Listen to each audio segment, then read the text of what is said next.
Is to start out with a topic that is very deeply addressed in my new book, The Mindful Vegan. Here she is. I know you've seen me putting up her beautiful picture, but I now have hard copy, just came. And so those of you who have pre-ordered, maybe your copy will be arriving any day now because I think Amazon is stocked. So if you ordered through them. But this book is near and dear to my heart because if we have spent any kind of time together, and I know many of you I've known for many years, you've seen that my first book was about fitness, and my second book was about the nutrition, which is, plant-based journey. That was a couple years ago. And my first book was fitness. I'm going somewhere with this, by the way, because what we have here is a trilogy. With the Mindful Vegan now, I share with you in full transparent fashion why it has taken all three of these legs, all three of these pillars to really make some kind of a fundamental change in the way that I wanted to move my life.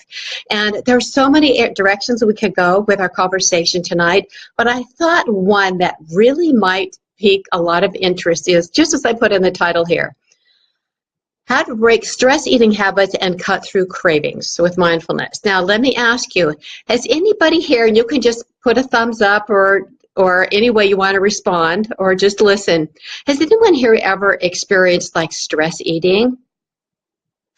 Or has anyone here ever experienced cravings?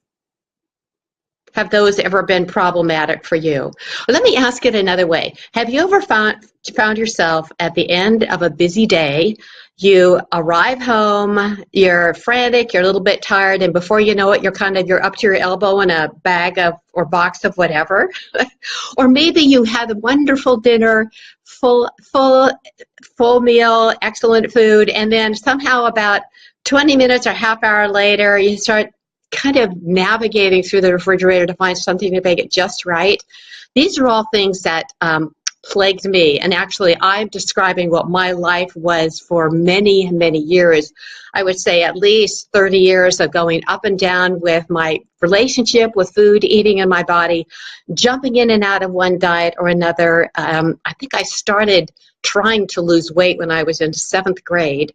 And, I look back at pictures of myself at that time in my life, and I just look like this normal 12 or 13-year-old girl.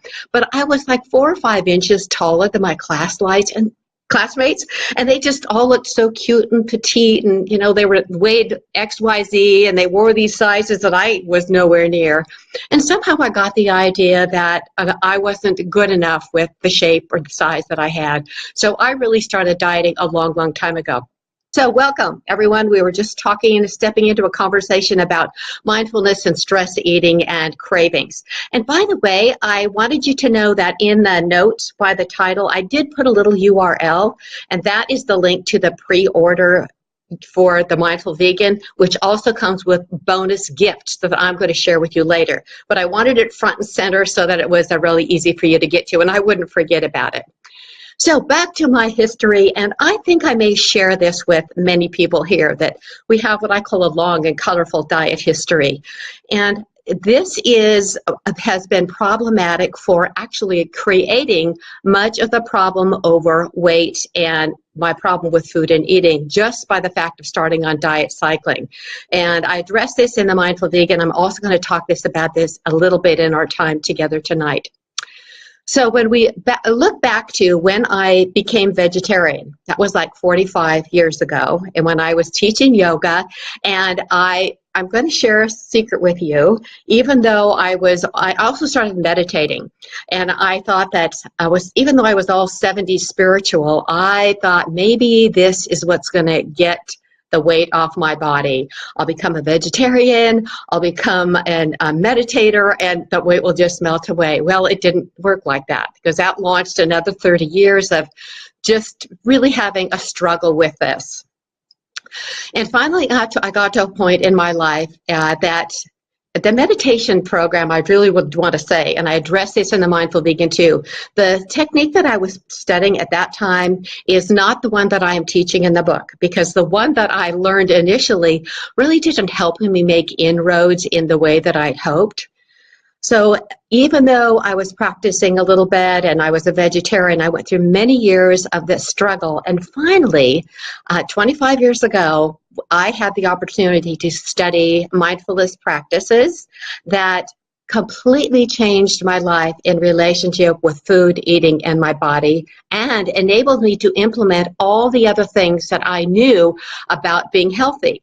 I have an advanced degree in physical education. I teach kinesiology. So, heaven's sakes, I know what to do for exercise, right?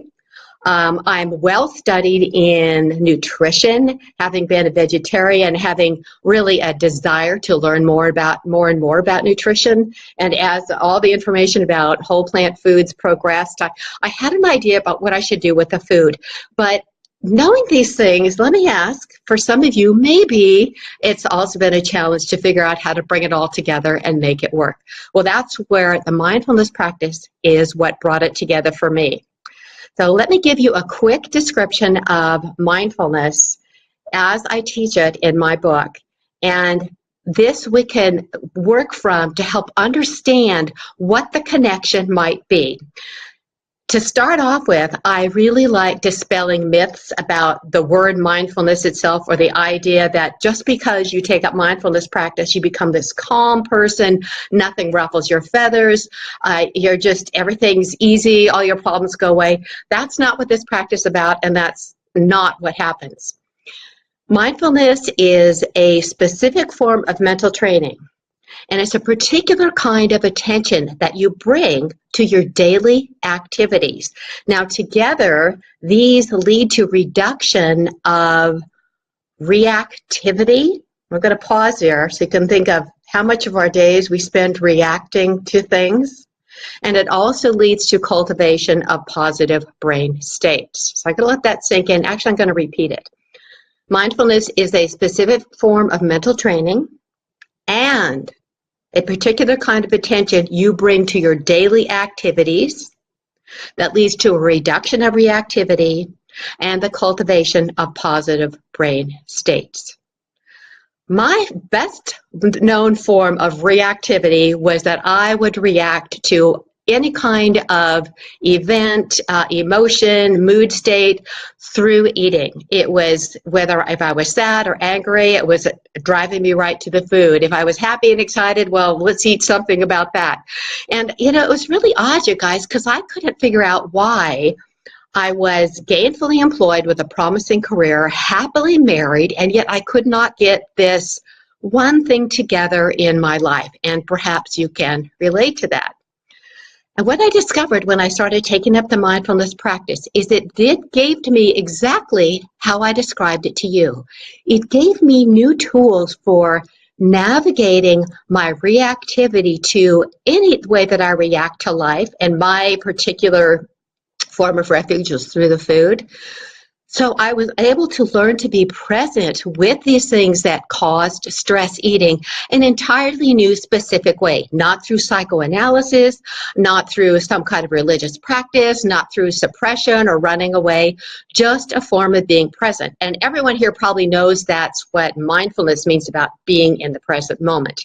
So what I do in the Mindful Vegan is make it very clear what that really means. It's not something esoteric. It's not really out there. It's very much here. And I want to tell you a little bit about, I have tons of research in this book. You guys know I'm an academic. So there's thousands of research studies on mindfulness practices and what it has done for stress, anxiety, cravings, binge eating disorders, smoking, yes, addictions. So I bring that all into the game, and I particularly speak through the lens of my particular area of challenge, which was food and eating. Now, I want to make it really clear that everyone has their own way of dealing with what I call disquieting states. My avenue, the canary in my coal mine, that's how I put it, was through the food and the eating and the shame and all of that about it. Other people might have other avenues, like getting overproductive at work and compelled, type A, have to get certain projects done and can't break away from it, or they're really uncomfortable. Or they might become obsessed about an exercise program or about a new diet, or they may become addicted to some other substance, we all have this level of disquiet, and we all experience unease through our daily life. So what happens is with this tool, you get a new way to navigate that so that your reactivity, whichever one of those avenues it shows up for you is, can be mitigated and completely change your relationship in that regard. So this is the way that when I talk about how to cut through stress eating, this is a primary way. And by the way, I do teach through the Mindful Vegan book. It's a 30-day plan. You've probably seen that in the title, because I teach day by day how to do this practice, which is, remember, a specific form of mental training. And I also teach every day how to apply it, which is a particular kind of attention you bring to daily activities so that you can actually interface with things in a progressive fashion. And I make it real easy. Day one, guess how much time I teach for putting in for formal practice with getting some degree of mastery over your habits of thinking? 1 minute. Day two, it was like 2 minutes. You progress slowly, but all these benefits are dose responded. So as you move forward, even a few minutes a day can really make a difference. And it has the same effect on binge eating. I always expect it. I already suggested about the research about binge eating, and I detail some of the studies there about control groups of binge eaters, self-confessed binge eaters, whether or not they had weight to lose. And one group used mindfulness practices and as their form of, I guess, treatment. And the other used behavior modification, which is, stay away from trigger areas, all the stuff that goes with regular behavior modification. Rules around keeping things out of the house, journaling, talking, all those things. And the mindfulness group was more successful at cessation of binge eating experiences. And the same thing held true of, I already mentioned smoking, because this is the most exciting thing. We all agree that smoking is an addiction, right? That's not like up for debate. But in a research study that was done, and this is detailed in my book, where they took two groups. One group was treated with the American Lung Association's gold standard, which is the Freedom from Smoking program. And the other group used mindfulness practices, whereby they were given a formal practice to do. They were taught how to bring these practices forward with them into active living through their day. Everyone had the same amount of support at home, so it was the playing field was leveled in that regard. All of these people were also desirous of giving up smoking. Well, guess what the results were? 17 weeks post-treatment. Those people in the mindfulness training group were twice as effective at smoking cessation, are successful at smoking cessation, as those in the standard freedom from smoking thing from the American Lung Association. And it's really fascinating why. There's a whole flow of how, I made a note here for you because I do have this detailed in the book, but I don't have time to do all this now. I do whole presentations on this. It's absolutely fascinating. But with smoking, and I know maybe there's people who don't smoke, but guess what? If you think that you're one of those food addict people, and I have a whole opinion about that, maybe we'll have time to go there, but you'll be able to relate to this. First, there's a stimulus, either an event or even if a food appears, but with smoking, it was something like, a fight with your boss, or a good experience, or maybe just a place that you associated with smoking. And the second step is then the urge comes up to smoke. For me, it might have been to eat. Then becomes the craving comes in. And then there's the indulgence, which continues what's called the craving cycle, the craving loop. So with mindfulness, you learn how to intercede between the arising of a craving and actually the urge and the craving. Because these things actually show up in your body as physical sensations. Think about it. What does craving feel like? Unless you've never had one. And then maybe you'll be in the dark about this, but think back to when you might have had a craving for anything. For me, it's like you're leaning forward or reaching out or something that has to snap or break or be relieved. And that's a tip to you about how mindfulness practice actually, when you start paying attention, instead of trying to push it away or be frightened of it or run from it or suppress it, you navigate it in a new way with mindfulness practice so that it actually starts to dissolve. There's a whole lot more on this topic, but I want to walk through another very important door that is huge, that was instrumental for me and will also change your life with addressing things like cravings and binge eating. So are you ready? Okay, I'm going to check in and see who we've got here. I've got, Stu says, I teach high school students, some of who act like sixth graders. Well, guess what, Stu? I think that we're all just big sixth graders. Hey, Anthea, hi. Okay, good. Good. Nobody's saying I can't hear you anymore or anything like that. Thank you. Welcome. Latecomers, all are welcome. So we've talked a little bit about how mindfulness as a practice, as I teach it in the Mindful Vegan book, which I've been practicing for 25 years and have been teaching to my private clients for a long time. I didn't go with it big like this because I wanted to have something that I could hand to you and saying, here, this will help your understanding, this will support your daily practice. So now I've got it so I can talk about it in a bigger way. Another very important element, and now listen carefully, because understanding mindfulness has to do with these formal practices, but when you think of mindful eating, what comes to mind? I'll just let that sit for a second. You may think, well, it means that you have to chew each bite 32 times, or that you need to set a table with music playing and set aside time and be really calm and quiet and just appreciate every single bite. And that may be what mindful eating is to you, or your idea about it. And I don't want to insult people here who have been practicing or have a mindfulness practice, which I bet there are several, but I really want to make the connection between those who may just be hearing about this or wondering what it might have to do with food and eating.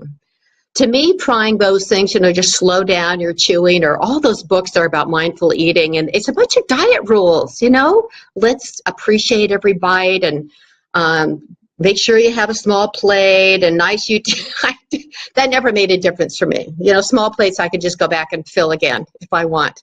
It really didn't get to the heart of the matter. Mindfulness, aside from being present with whatever it is you're eating and fully enjoying it, heaven's sake, let's restore the full joy of eating. It is also connecting with your natural hunger and fullness signals. So what does that mean? In our diet-obsessed culture, where everybody wants to lose 20 pounds yesterday and are sure that there's some magic bullet or another, even people who are certain, I just got to eat whole plant foods and this weight's just going to fall off because it did for her and it did for him. So why am I having this struggle? What is the problem? I know a lot of people will come to me like that because they'll read about success stories in newsletters or on Facebook or on the internet, and they go, that's not happening for me. And they'll send me their food diaries and all this angst around food and eating, which it's so nice to be free of that. So when we talk about mindful eating, the core of that is besides being cognizant of what it is or who it is that's on your plate. For those of you who have read books about mindful eating, it's driven me nuts for years that not a one of them talked about a vegan plate. It was all like, if you feel like a burger, then fine, just eat it slow and enjoy it. And that's, to me, not mindfulness of your health, mindfulness of our planetary situation, mindfulness of the well-being of the sentient beings that we share her with. So that was a little sidetrack, but I wanted to let you know what's different about this than other mindfulness books. I want to get back to this hunger and fullness signals. Many people, and I'm going to bring back to the craving and binging thing because this is absolutely true for me and it will change your life in this regard. Our bodies are designed to have our fuel needs met when we are hungry. And most of the ways that we approach eating are either in some kind of a structured diet, like these days with the plant-based world, it seems to be, XYZ amount pounds of vegetables, and you eat it at a certain time, and you make sure that you just get all this fiber in your stomach and hope that you won't be so hungry that you notice. Or make sure that you get your starches, so that takes care of a little bit of the calorie load too. But there are also many programs out there that are just so restrictive, and you get tighter and tighter, and it builds this wall of tension, and it also builds hunger. And you may find that after a couple of weeks or a couple of days or a couple of hours that you just are driven to eat. And then you think, I'm a food addict, I'm a stress eater, it's got to be those objects. If I could just get those foods out of my life, then I will be fine. And for some people, that's all it takes. But for me, that wasn't the answer. For me, it meant that I had to become very attuned to when my body was actually in need of fuel and hungry, so that I could be attuned to when I had had enough. If I tried to eat on a schedule I was always cutting back. That's what we do when we're trying to lose weight. We cut back, we follow a diet. I think my first one was the egg and grapefruit diet in high school. Oh, the agony. But what happens is these kinds of plans that are really designed to help you lose weight, and maybe even lose weight quickly, it does not pay any attention to what your fuel needs are. It's just interested in weight loss. This, without meeting your hunger signals or cutting back like that, you actually hook your survival instinct. When your body, it does not have its fuel needs met, your body does not know that you just want to lose an inch off your thigh or your waist or whatever. It perceives this kind of cutback as a environmental stress. There's not enough fuel in the environment to meet your hunger needs. So you better, as soon as you get near some food, you better eat enough to kind of store up against future famines and to make up for the past ones. And by the way, this is why when we have, I call it stored hunger, when over a few days or weeks or however long of a regimented food plan that is trying to override your natural hunger and fullness signals, this is why you are biochemically inspired to seek out all those foods that are best at promoting fat storage on your body and reluctance to let go of the fat stores that you do have. You can't just force fat off your body and expect that your body is going to say, fine, I've just lost this fat and everything's fine moving forward. This is why there's such a high failure rate in diets. And this is why there's so much obesity. I think it's really connected to the dieting and any other kind of reckless eating. If we're not eating on time, we get so busy, or we think, good, I'm skipping a meal, it's like a fast, I'll lose some weight. It almost always rebounds in a weight gain. Now, there are some people that are not as sensitive to this. It's called kind of like famine sensitivity. If you're one of those people, we all know them.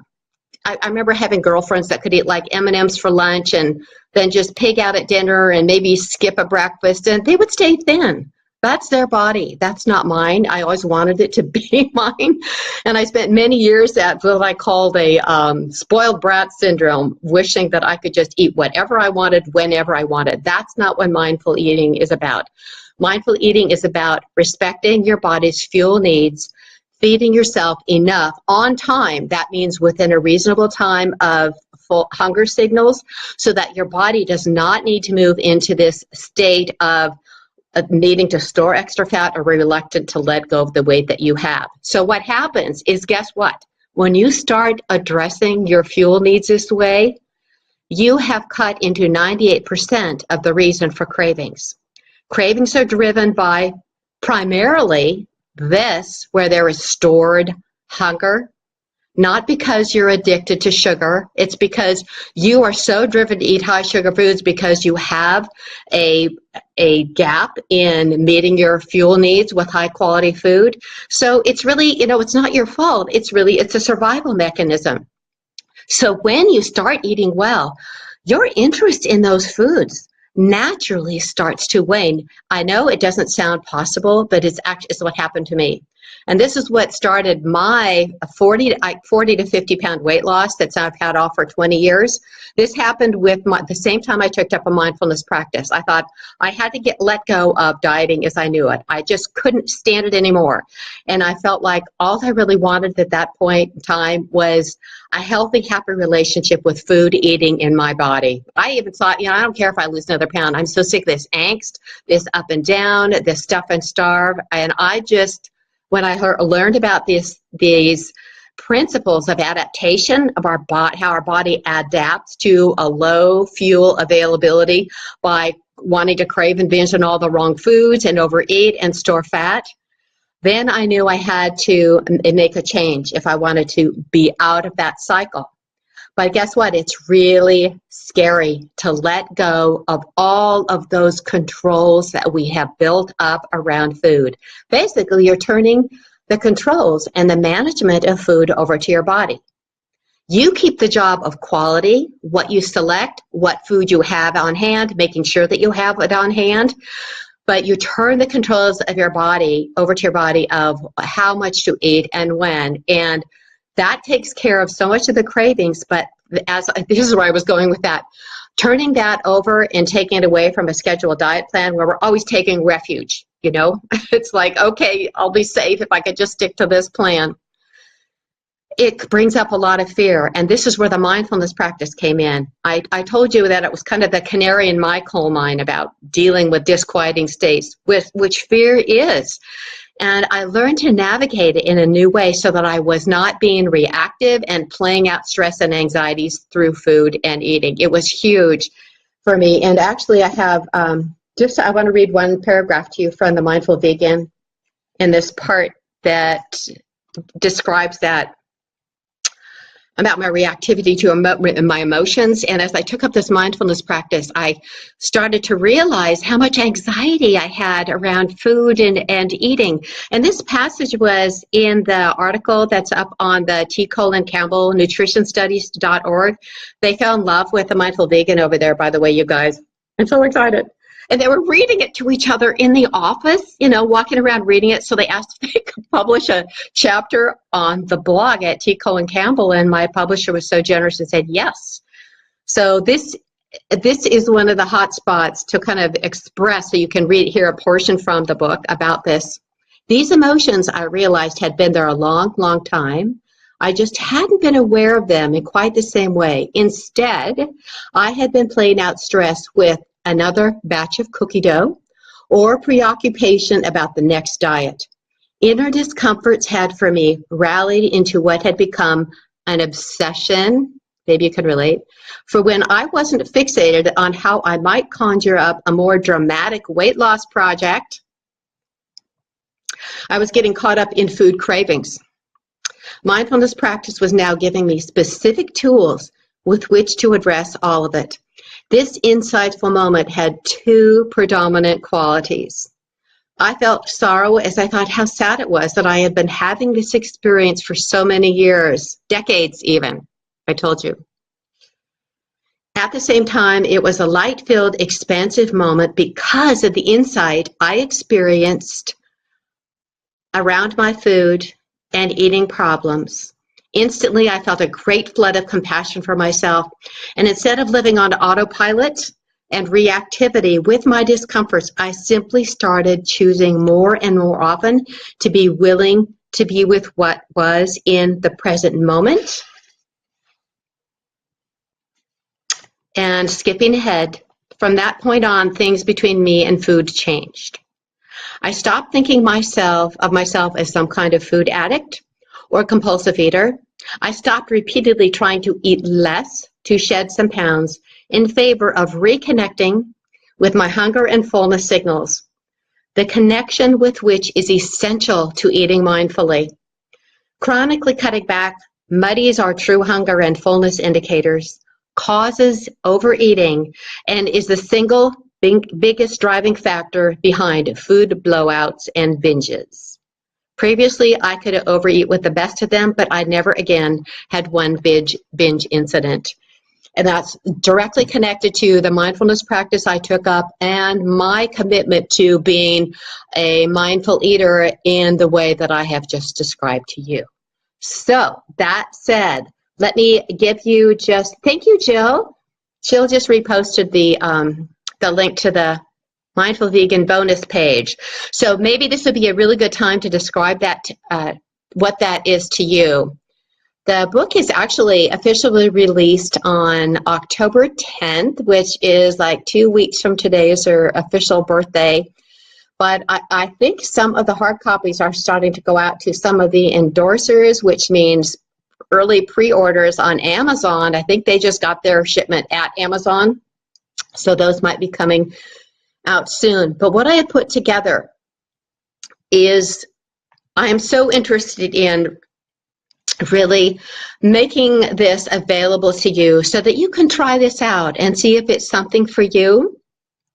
And in that vein, this is why I put the book together as a 30-day plan. I didn't want people to get a book about mindful eating and mindful living and how it helps you navigate conversations about your plant-based diet with other people with more equanimity, which is also addressed in here.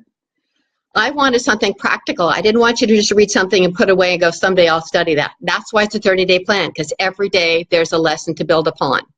So keeping that in mind, I have also just finished recording 30 audio supports for one for every day.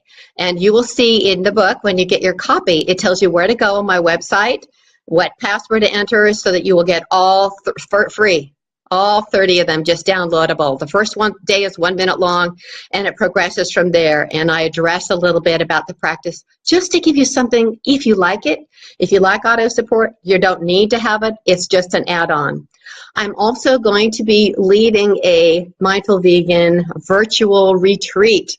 So starting October 19th. So that's a few days after book release, so people would have time to get their book in hand. I'm taking 4 days, and it's going to be very simple, no big community. You don't have to blog or, report in. But on the first day, I'll simply be on the phone or webcast. I'll send it out to everybody who signs up, and I'll show you how to do that in a minute. About half an hour, just give some opening instructions and encouragement and answer live Q&A. And I will record it. So even if you sign up for the virtual retreat, you would get the recording. And then on day 4, I'll be back in connecting again. And the idea is together, let's dive into this practice together and see what it holds for us. So to get the ticket to that, you simply follow the link that I put in my opening notes, and I see the lovely Jill Ann McKeever also just added it. You simply put in your receipt number, like if you get an Amazon receipt, you put the number in, your name and email, and send it, and you will automatically get your ticket. You will be in an auto-respond email to the Mindful Vegan Retreat, which I will be sending out information about soon, exactly where to go, what time, etc. Also, right away, I told you I made those 30 audios. I put one up for a bonus gift right now. It's day 4. It's like a 4-minute guided mindfulness meditation so that you can kind of try it on and see what the audios are going to sound like. And I also made a short restorative yoga video. It's about 5 minutes long. It's a good practice for help connecting brain to body, which is one of the most powerful tools, my friends, of mindfulness practice, which you start to learn not only about what your thoughts are doing, your feelings and emotions, but what this all feels like in your body so you can navigate it in a whole new way. And this is why a yoga practice like restorative yoga can help you connect with it. So that's all there for you. I hope you all want to join me on that. It's very exciting. My whole energy with this book is generosity and give as much free stuff as possible. I'm doing a lot of teaching of mindfulness practices without charge all over the country. Even people that call me, I'm doing without charge. I'll charge for coaching, but for teaching meditation, I am really keeping this in a generous mode of just let's give people tools that can be helpful. And I do want to add just a couple more things before we open this up. One is that there are many paths to awakening, and maybe you already have some kind of practice, whether mindfulness or not, that helps you connect with being present right here, right now, which is really the only moment we really have. And this brings me to my last point that I want to make before we open up a little bit. And that is, what's the big deal? You know, being present in the moment, it sounds so, whoo, you know, like it's supposed to be really good. And we all assume, well, it must be. Everybody says it is. But there's a reason for it. And again, here's some research, more research from the Mindful Vegan. Just a couple years ago, not many years ago, there was research done at Harvard. And what they wanted to do was find out what our thought patterns have to do with our mood states. What they did is they got an app, and they had like 2,500 people involved in this, or 5,000 people involved in this. And it was a wide range of people aged 18 to 80. There was over 80 different occupations, and it was from countries all over the world, so there was a wide spectrum. And everybody was given this app that they were pinged randomly a couple times a day, and they were supposed to answer 3 questions really quickly. One is, what are you doing? What are you thinking about? And what's your mood? You know, are you happy, you sad? How's that all coming down? So 3 things. What are you doing? What are you thinking about? And what's your mood? Well, they got 2 really important results out of this. First, they discovered that about 50% of the time, we are in a wandering mind state. That means half of our day, we are reflecting back on the past, oftentimes regretfully, you know, coulda, woulda, shoulda, or chewing over some event that happened. How could I have done that differently? There's nothing wrong with evaluating the past and making a better decision, but we all know the difference between that and rolling things over and over. It's either there or we're projecting in the future, catastrophizing, what-ifing, just creating more stress and anxiety about the future. Half of the time is there. Now, here's what they found out through this result. Not only did they discover that, but they found out that the wandering mind state leads to unhappiness like this.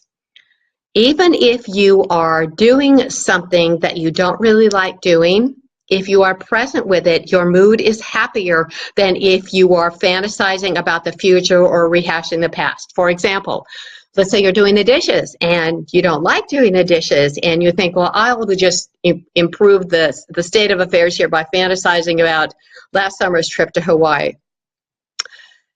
In truth, the way it came down was those people who were present with the dishes, whether or not they liked to do it, were happier than those who were off on fantasy. And it held true for whatever activity was happening during the day. If you were connected with what you were doing right here and right now, you were happier than if your mind was wandering out. Now, once you learn more about what's happening with mindfulness practice, which I teach in the book, because I told you there's a lot of science in there, you might have tried meditation before, or even meditating now, and you feel like, I can't do this. You know, my mind's not quiet. It's just, I can't get my mind quiet. Whenever I sit down, it just starts jumping into action. Well, first thing, my friends, it's always doing that. You just don't notice it as much until you sit down and try to, you know, settle down. But what happens is with mindfulness practice, you don't stop your thoughts. You don't silence the mind or push thoughts away. You actually learn to get into a part of your brain where you can disassociate from following all that. Remember the reactivity we were talking about? You learn not to be jerked around so much by your mental states. And there's one more thing I want to say about this research. Since we're spending about half of our time in wandering mind, except meditators have reduced that time, they actually cultivate our endogenous states of compassion, kindness, happiness, joy. They're all there, my friends. We just heaped all this stuff on top of them. So that's important to remember. But if we do not get some degree of mastery over our habits, our thinking, and our minds are jumping all over the place with this excessive rumination, you know what that, I'm sure you can figure that out. If you just indulge in all this getting jerked forward, backward, worrying about this and that, it leads to excessive rumination, which is chew, chew, chew on whatever that thought is. This leads you into residing in parts of your brain, all right, your thought process, rumination, it moves you into a part of your brain where also reside, now listen carefully, sadness, obsessions, cravings, addiction. So let's put this together. This is how mindfulness practice will also help you restore positive brain states, because you're not heaping all the other stuff over it all the time and not being compelled to follow through. We have not been taught this, my friends. Our minds come up with an idea, we run with it. And I don't think we ever really understand the seriousness of how much that can affect and impact our moods. Maybe you've had a little taste of it yourself. Have you ever, make it something really we can relate to, social media. Have you ever been flipping around, whether it's Facebook here or something else, and you're kind of compelled to keep going? You know the technology is based on distraction, right? Not to be present with anything, just pull you there, pull you there. And after a while, have you ever noticed there's kind of this sadness that you start to feel, and it's like, and you may just want to put it down, but you're kind of compelled to stay with it, like you're pulled to it. If you haven't felt that before, I want you to pay attention and see if that happens to you in the future, because I'm aware of that. If I spend too much time looking through social media, it just starts to move you around out of any kind of management over some degree of mastery over your habits of thinking. And that cookbook, but it does have recipes in it because it was really important to me to underscore restoration of the pure joy of eating. There's so much angst and anxiety around food and eating, and I think that many places within the plant-based world and the vegan world, it's even been underscored. It's like, for some people, it's been another thing to worry about. And I will get emails all the time from people who tell me actually that they are spending hours every day jumping back and forth between one plant-based website after another to figure out what's the best combination of things, which food plan should they follow. And really, there is a fundamental basic to all of them, isn't there? Fill your plate with whole plants foods. Now you know my emphasis on eating to hunger satisfaction on time. That means don't delay. You're hungry at lunch, but you can't get to food till 3 o'clock. This sets you up for cravings and a weight problem, and it will exacerbate one for you if you have it. So those of you who are really desirous of some kind of making some budge in your weight loss, I hope this opens kind of a new window for you. And by the way, I very rarely actually use the words weight loss anymore. My preference is finding your naturally healthy weight, because maybe you've seen me post about this, enough of worshiping the weight loss gods. We are so fixated on the weight loss that we lose track of all of these other parts of the picture that I've just spent the last 45 minutes really bringing to light for you, because those prove to be the answer for me. Those prove to be removed me from seeing myself as a food addict. I even went to Overeaters Anonymous for a while. I thought, well, what is it? Why am I, driving around eating these chocolate bars? And once I solved the problem of making sure I was well fed, it didn't make it's not a fast weight loss diet. But I think you can gather now what the danger is of seeking weight loss for its own sake. The important thing is to create this healthy, happy relationship with food, with eating, with your body. Really invest in quality food for your body, which means as much whole foods as possible. We all know those things. And some of us are more sensitive to processed foods in that it's easier to eat more calories of them than if not. But I never thought I'd be to a place, you guys, where I could just have a bite of dessert or pass on dessert or feel free about eating dessert if I wanted it. That whole weight and angst over all of that has dissolved because of these practices that I now put together for you in the book.